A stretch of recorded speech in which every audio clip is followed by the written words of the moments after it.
Okay, Dane Shields here with DS Diving at Ortega River Marina. It is April 11th, 2019. We're here in Victoria. And I'm going to show you something.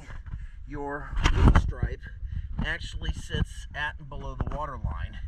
Your paint, your bottom paint should be probably to where this boot stripe is, and then the boot stripe should be up here.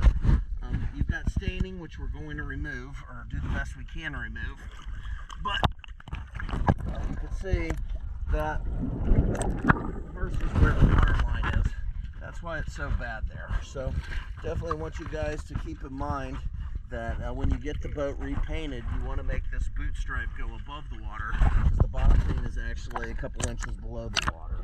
So just keep that in mind and bear that in mind when you look at your boat. This boot stripe's never going to be perfect. It's very hard to clean where it's at. When you do repaint it, you need to move it up about 5-6 inches.